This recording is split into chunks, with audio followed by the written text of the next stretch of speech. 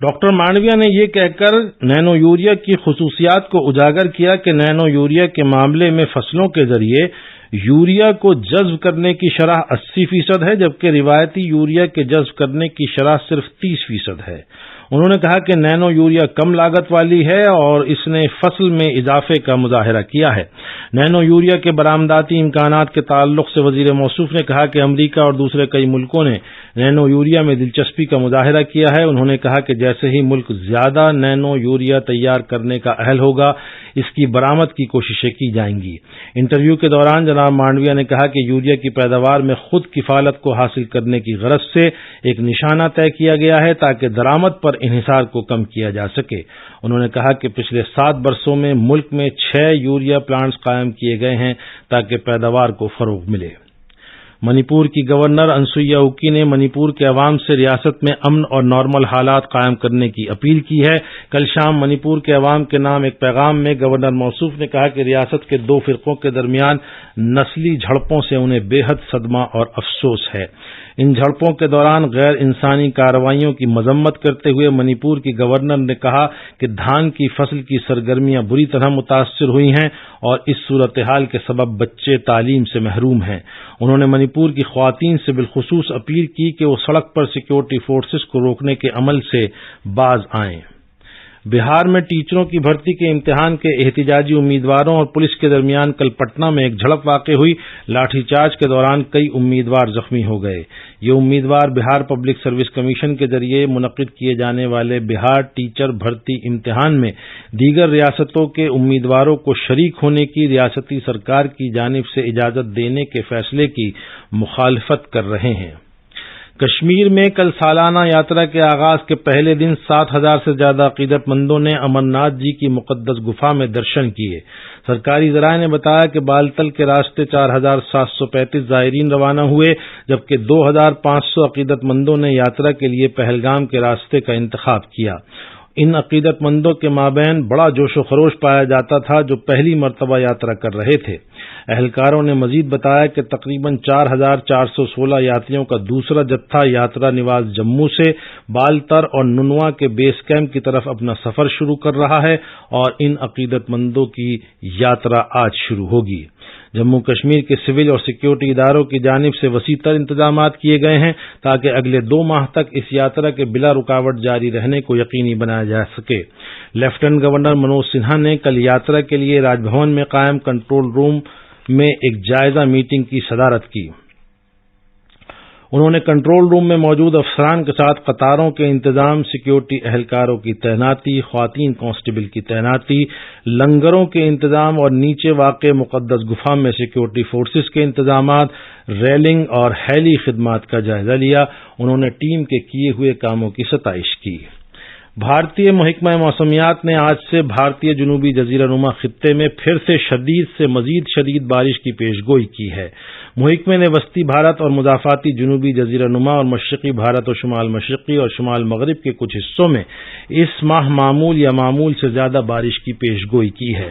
محکمہ موسمیات نے مزید کہا کہ اس وقفے کے دوران ملک کے بیشتر حصوں میں کم سے کم درجہ حرارت کے معمول یا اس سے زیادہ رہنے کا امکان ہے۔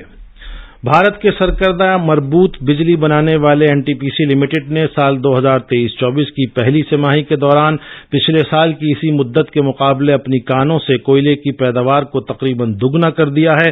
ایک بیان میں کل کمپنی نے بتایا کہ اس نے مالی برس 2024 کی پہلی سہ ماہی میں 8.48 ملین میٹرک ٹن کوئلے کی زبردست پیداوار کی ہے۔ کل بنگلورو میں ساف چیمپئن شپ فٹ بال کے سیمی فائنل میں بھارت نے لبنان کو 2 کے مقابلے 4 گول سے ہرا دیا۔ دونوں ہی ٹیمیں معمول کے وقفے اور اضافی وقت کے دوران کوئی گول نہیں بنا سکیں، اس لیے میچ پینلٹی شوٹ آؤٹ میں داخل ہوا۔ دونوں ٹیموں کا اسکور 0-0 رہا۔ پینلٹی شوٹ آؤٹ میں سنیل چھیتری کی پہلی کوشش میں گول کرنے اور گرپریت سنگھ سندھو کے ذریعے حریف ٹیم کے یقینی گول کو روکنے کی بدولت بھارت نے 0 کے مقابلے 1 گول سے سبقت حاصل کر لی اور بالآخر میچ 2 کے مقابلے 4 گول سے جیت لیا۔ 2 مرتبہ کی چیمپئن ویسٹ انڈیز کی ٹیم ایک روزہ بین الاقوامی میچوں کے عالمی کپ 2023 کے لیے کوالیفائی کرنے میں ناکام ہو گئی ہے۔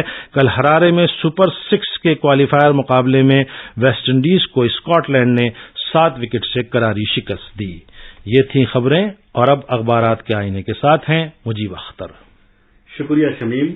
راجدھانی دلی سے شائع ہونے والے آج کے سبھی اخباروں نے مہاراشٹر میں ہوئے بھیانک بدحادثے میں کئی افراد کی ہلاکت اور پارلیمنٹ کا مانسون اجلاس 20 جولائی سے شروع ہونے سے متعلق خبروں کو اہمیت کے ساتھ شائع کیا ہے۔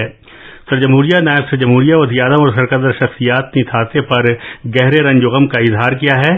پارلیمانی امور کے وزیر پرہلاد جوشی کے مطابق مانسون اجلاس 11 اگست تک جاری رہے گا۔ روزنامہ ملاپ اور پرتاپ نے وزیراعظم کے ذریعے 17ویں انڈین کوآپریٹو کانگریس کا افتتاح کیے جانے کی خبر پر توجہ مرکوز کی ہے۔